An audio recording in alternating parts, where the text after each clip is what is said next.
And welcome to Ink Outside the Box. I'm Robin. And I'm Chaz, and today we're going to be talking about crossing genres. So, what we mean by that is writing across genres. It can be a ridiculously powerful and quite underrated way to level up your craft.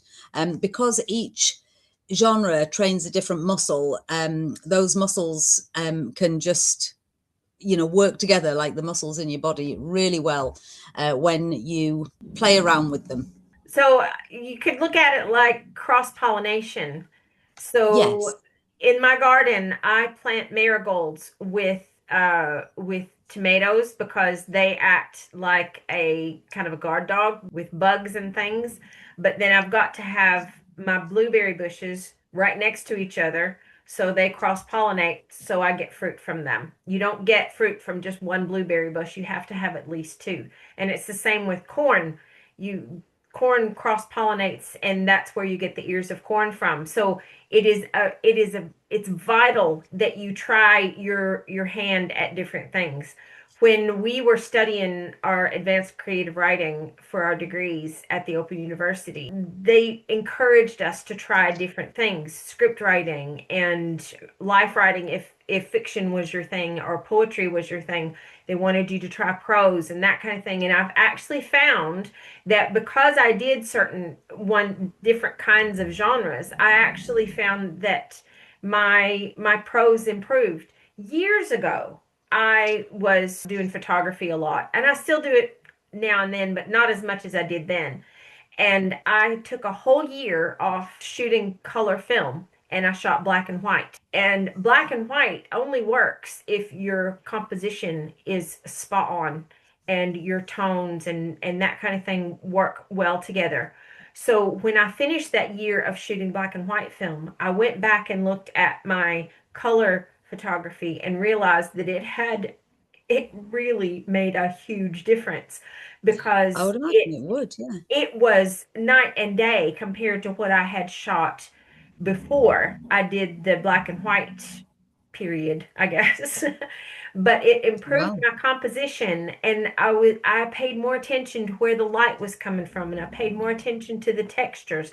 And I think that actually is very illustrative of what we're talking about here, crossing the genres. So it's I think it's vital, and it's necessary for writers, even if you don't do anything with that extra bit of exercise, that you just try something different. What is one of the ways that, say, if you're not a script writer, what would be one of the ways you think that script writing would improve someone's prose or poetry, for instance? Script writing is pretty much all dialogue, isn't it? Yeah. We were certainly taught that we weren't to over direct when we wrote a script Mhm. during our undergraduate degree. I think we've both spoken before about how dialogue scared us a little bit when we first started writing fiction, and I think that when you have to write a piece that is almost entirely dialogue with a little bit of stage direction, and this goes for screenplay, theatre Yeah. play, or indeed radio Yeah. play, script writing. If what you're writing is, apart from anything else, we've spoken before about how dialogue shows rather than tells.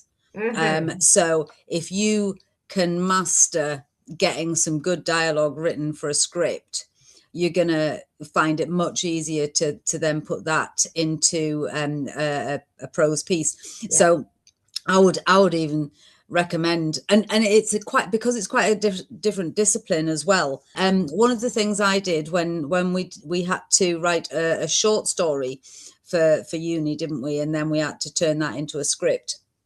And one of the things I noticed when I was adapting it for the script was that because you put in the visuals, Hmm. so then you kind of see the visuals in your mind when you're writing the script. So if you Yeah. have a short story, it's a great exercise to actually adapt it as a script and then Hmm. see if there's bits that you've missed in your original story that you could make funnier or more emotional or more scary or whatever when you rewrite it as prose. So yeah, it's a great exercise. And equally, poetry, for example, is very economic with language, and Hmm. sometimes we tend to waffle in prose. So that's another good crossover, I think. Yeah. Well, I was actually thinking about that exercise that you were referring to earlier about writing the short story and then we take it to script writing. Yeah, And I did the same thing. The short story that I had very little dialogue in it, and then the script was obviously very dialogue heavy. And I think it would have actually been quite a good idea after that to turn that script back into back in. prose, but keep some of those Yeah, same kind of things that worked for the short story in the short story, and then some of the things that worked with the script into the next short story. I think that actually would have been absolutely. a very good exercise. Yeah, I agree. Mine would have been better as well, because when I came to do it as the script, I ended up putting in, because I did like a short comedy piece, Hmm. and I thought the script ended up much funnier because I couldn't put in the telling, the actual, she was thinking this, she was thinking that. I had to Yes. show that in some way. So there ended up being a scene where she was sort of like singing paraphrased song lyrics in a hilarious way. And if Hmm. I'd have rewritten that story and put that back, I might actually do that. Just put that scene back into the story. Yeah. And likewise, there was a scene in the prose piece that I think I should have kept in Yeah. for the script. So yeah, it's great to play around with them. It really is. It gives you the different genres give you a much broader Yeah. feel, I think, for what you've written. Yeah, and I also Um, think that when you're writing a script, you have to make sure that the person reading the script or the people that are acting the script know who's speaking. So yeah, it forces you into that kind of personality of your characters, which we've discussed before in characterization, and we've discussed it in dialogue. You want your dialogue to be character specific. So if there's a little quirky word that somebody says, or maybe like the character in your piece that you did for your EMA for your degree piece was in search of strawberries, you gave the grandmother these little, she would say these idioms that were just completely mixed up, and it was part of her character. And so you would do that in a yeah. script. You would give the character their own voice, and that is so important in anything that you're writing, whether it's poetry, life writing, fiction, nonfiction, whatever it is. Yes. You have to And make it sure that your actually, characters have a voice. yeah, it brings me to the crossover of fiction and creative nonfiction as well, because I think that there's sometimes a tendency when you're writing creative nonfiction to write nonfiction that's not quite as creative as Hmm. if you were writing fiction. If you're, say, writing a piece about a day at school when you're a Hmm. child, you want your reader to smell the school. You Hmm. want your reader to see the warts on Mrs. So and so's face, or whatever Hmm. it is. You've got to be every bit as creative with that narrative as you are with a fiction piece. And I think that sometimes we might get a little bit journalistic with nonfiction. Certainly, it's something I hadn't thought about until they taught that at on our course. So it's really important to put in those literary devices into non creative nonfiction as well as Yeah. and so if you've got a real character, for example, Mrs. So and so from school, it's a good idea to write her a character list like you would with a fiction Yeah. character, Yeah. and just say, who is she? We don't all know our teachers all that well, but you can at least imagine who she is, because Yeah. it's always going to, any true story is going to be from your point of view, rather than maybe Mrs. So and so's. If That's you get her true. too wrong, you might want to change the name. But if you're not a poet like me and you want to kind of stretch into poetry, it kind of, I think that it would add a rich, precise prose to your fiction or your nonfiction. If you're using poetry kind of poetry functions, which we talked about in our last video, like imagery and rhythm and metaphors and symbolisms that you kind of identify more with poetry. As we said in the last video, they definitely work in prose as well. Yeah, I agree. I think when you bring these into fiction or even into essays, your Oh, writing just becomes more vivid. It's sort of more emotionally resonant. Stylistically sharper. It's yeah. because I think partly to do with the economy of language. So you sort of like you don't waffle. But equally, I mean, we were talking to a friend. I don't know if you remember this. It was a good few months ago, maybe last year. She'd written some sort of little stream of consciousness pieces, just a cathartic kind of thing about how she was feeling.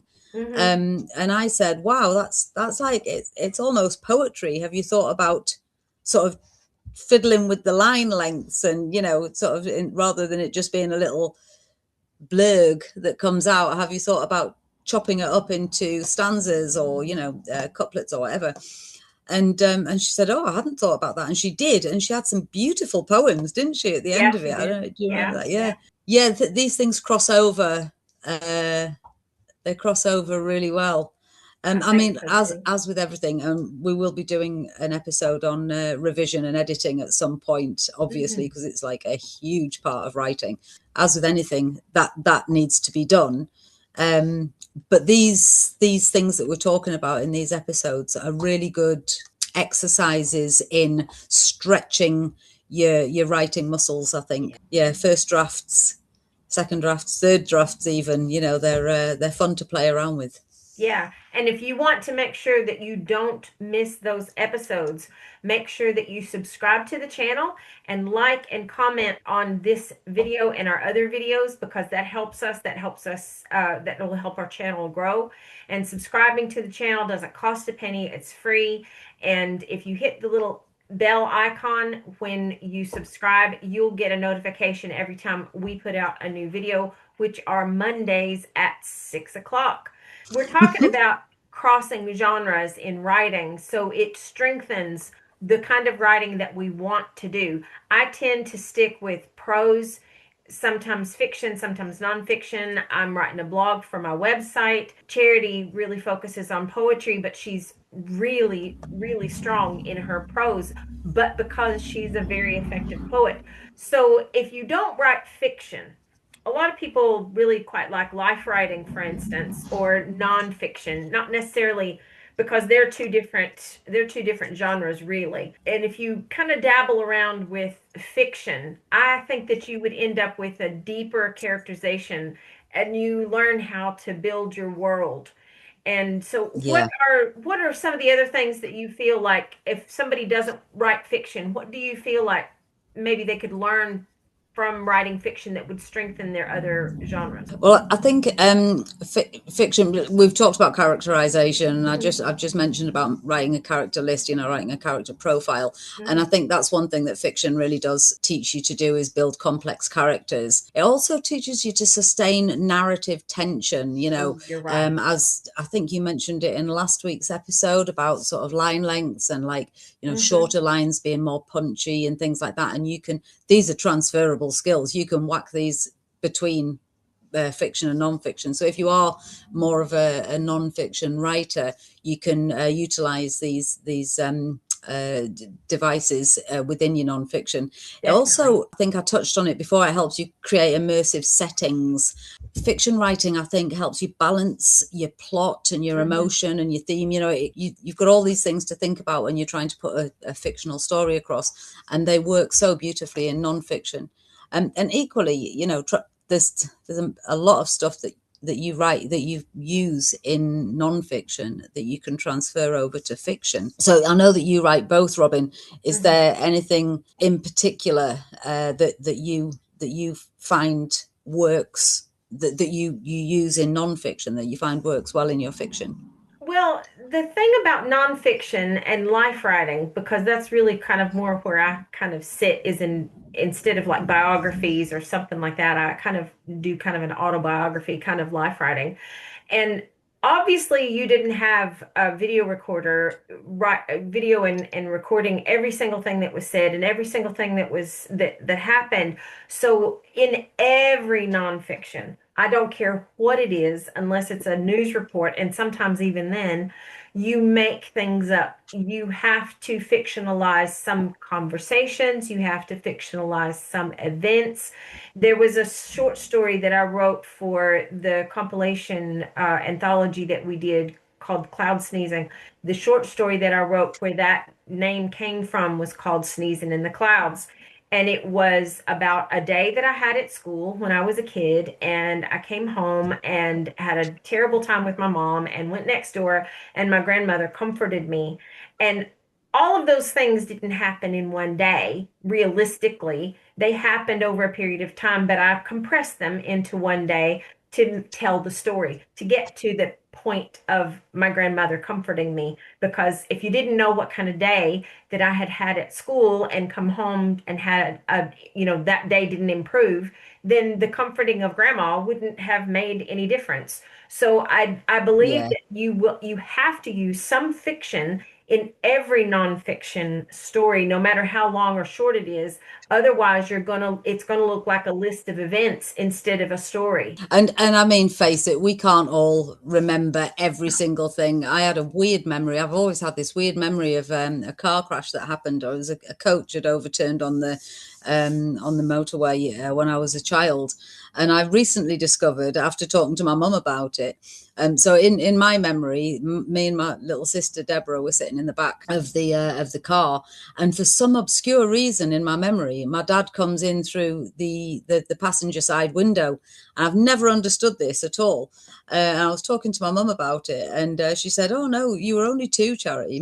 Deborah wasn't born at that point. I was in the back of the car with you, and we were hitchhiking, so Dad wasn't driving. But I must actually have the memory of my dad coming in that side of the car because he wasn't. He didn't come in the driver's seat because we were in somebody else's car. But I would have sworn blind Deborah was with me because Deborah was with me my whole childhood." Yeah, For yeah. almost as much as I can remember. This is probably the only memory I have of childhood without Deborah because she was born Hmm. when I was 2.5. In fact, technically she was there because Mum was pregnant, but that's beside the point. Um, but yeah, so our actual memories, they aren't a video recorder. No, We we have little snippets. yeah. So it's of course we've got to make stuff up, but Well, and our brain makes stuff we up can do that. anyway. You said that your Yeah, memory was that your sister was there and she wasn't there. So your brain has made that up to make that story make sense for you. And that's what yeah, happens when we have memories. Sometimes they're not identical to what happened. We might remember wearing a shirt that we didn't have, that we gave away 2 years before, or we didn't buy until 2 years later, or something on that, something yeah. along those lines. I do think that writing fiction is another way to stretch those muscles, because you can be creative, because in fiction, you're the god of the world that you're creating, and you can make decisions on who lives and who dies, and who comes in the room, and what the house looks like, and what car they drive, and you don't have to do anything to make that happen. You just have to make sure that you write it, and you write it believably. Those same skills that you have in fiction are also things that can cross over into script writing, because you're layering your characters in a more realistic way. And with poetry, it gives you more narrative depth that you can draw on when you're looking for your imagery. And I mentioned actually about poetry being economic with words. Hmm. And another genre is flash fiction, which Hmm. I don't know how many people out there, I know you know what I'm talking about, and I know Hmm. every student who's ever done creative writing will know what I'm talking about here. But the word count can be so restrictive. Yeah. And I think one of the things that's really helped me with being better, or finding it easier than some of my peers about writing to a word count, is that I have written a lot of flash fiction. Now, this is not because I'm really Oh. wonderful, it's because I'm really, really lazy, and I want to get a story across as quick as it's humanly possible so I can say, oh, I've written a story, it's done. But one thing that writing flash fiction does, I think, and poetry, that you can use to cross over into fiction and creative non-fiction and script writing equally, because obviously you've got time constraints for that. You get a real feel for how much story you can put into a small amount of words. Yeah. So it's absolutely brilliant to try. I remember the first time I ever tried it, it was a competition. We had to write a murder story in 50 words. And I'm still to this day, I still think it's one of the best things I've ever written. I didn't win, and I can't remember what it like. I can't remember what words I use now, but I managed to cram a whole murder story from someone getting killed to the guy getting caught into 50 words. And I was just incredibly chuffed with that. Wow. But it's a really, really good discipline. Just give yourself a go, just think of a story you've got. Yeah. Not if it's a Lord of the Rings epic, but if you've got a story, a short story in your head, try it in 100 words or something, see what you can Yeah. do. It's great fun. Well, that It's great reminds fun. me of a very effective, very short story of 6 words. For sale, baby shoes, Oh, never yeah. worn. And you Yeah. know Yeah. immediately. Attributed to Ernest Hemingway. Yeah. Yeah, You know I know. immediately what it's about. It's and this is why I never ever, well, because you get on social media you get a lot of 6 word story challenges, and I am never going to top that. So No. I just ignore them. I'm like, nah, I can't do it, mate. I know that because our attention span is getting shorter and shorter and shorter with social media and TikTok and all the different things that come out of that. That a lot of places are now reducing everything that they do, articles, blogs, and things like that, to 500 words because they're a quick read. You can Mm, read through it in a couple of minutes. You get what you need, and then you move on to the next thing. And that's actually what I've started to do with my blog on my website is to try to keep my blog posts to 500 words. And it is working out really well because there's somebody in my life that is not my husband, it's somebody else who does not have a whole lot of time. And I'll send the link to the blogs to her to read, and she can get through them. And I know that they're short enough because her attention span's really short because she's got a lot to do. She's a teacher, she's got a couple of kids, yeah, she has a lot going on, she's got 40 million pets, and and she just doesn't have a whole lot of extra time. So when I know that when she can read it, that anybody can read it, because if she can get through it and yeah. understand it and pay attention to it and enjoy it, then I know other people will too. So I'm trying to do that too. So I might actually think about maybe entering some flash fiction competitions. That's a good shout, actually. It's fun. It's really good fun. In fact, actually, there's a Facebook group that I used to be part of, and I can't remember what it was called, but it was something to do with drabbles, and a drabble is a 100 word story. And I haven't Right. been part of it for ages. But there's another one for the Open University students, which is Open University students writers. They have like 6 word Sunday, 30 word Thursday, and things like that. So Mhm. that's I always enjoy it when that pops up on my feed. I'm like, oh, I'll have a little go at that. Well, like Um, you said before about if you waffle a lot, I think this is a really good workout for somebody who tends to overwrite. And when you first yeah, start uni and you have like a 600 word essay that you're supposed to put together, and you find out that you've got double that, and then you have to cut it back to 600, it is a really good exercise on how to compress what you need to say in a lot fewer words. it really is. It really is. I would sort of round this up by saying that writing across genres makes you more flexible and more inventive, more aware of word choices and language used. I think it maybe makes you better at recognizing what a piece needs. Mhm. So sometimes we think we know what a piece needs, but then when you play around with genre and put it into a different genre, even if you don't write, so if you've got a novel, you might not want to write it into a full length feature film script. Mhm. But if you've got a little piece that you're maybe not 100% sure about, it's a little couple of paragraphs of dialogue or something, chucking it into a script format and seeing how that would work, or putting that chapter into a script or something. Mhm. I actually wrote a prose poem for the first time. I've never written prose poetry, but it was an exercise for uni. the other day, and I wrote it, and it's a piece that I have written as fiction, as Hmm. creative non-fiction, as an article for a magazine, and now as a prose poem. And I think it might have been my favorite version of that story. Oh, wow. It was just a little piece about a stretch of the Pennine Way that I love. It was so fun turning it into poetry, even though it wasn't like written as Yeah. a sonnet or anything, it was written Yeah. as prose Yeah. poetry. It was really interesting playing with the line lengths and stuff within the prose. And I thought, oh, this is not only is it fun, but this is really useful. Keep this in my mind next time I write a story. So yeah. Well, I didn't actually used to write life writing at all. I didn't think that there was anything that happened in my life that was worth exploring. And when we were doing the creative writing course in level 2, we were kind of forced into life writing. It was one of our assignments.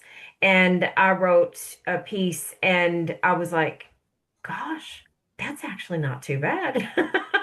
And I had a great mark Honestly, for I it. can't. Yeah, and I laughed then when you said that nothing much has happened in your life that's that interesting to write about. You're actually quite an interesting girl, Robin. I have to say, but I'm the same. I always think, oh, I've got nothing to write about, and then Yeah, someone will say, well, what about that time when such and such, and you're like, oh yeah, that was quite dramatic, actually. Yeah, but again, I'm the same. I hadn't written anything, any life writing at all until we had to do it yeah, for yeah. an assignment. And It's just and not and something that these I days, I wanted to actually, explore. I think it's really good to try different things because you never know.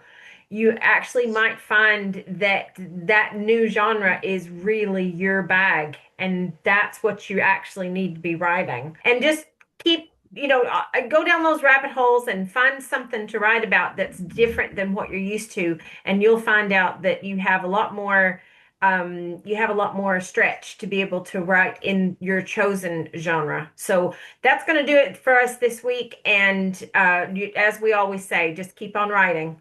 yeah, good luck with it. Bye. See you next Bye. time.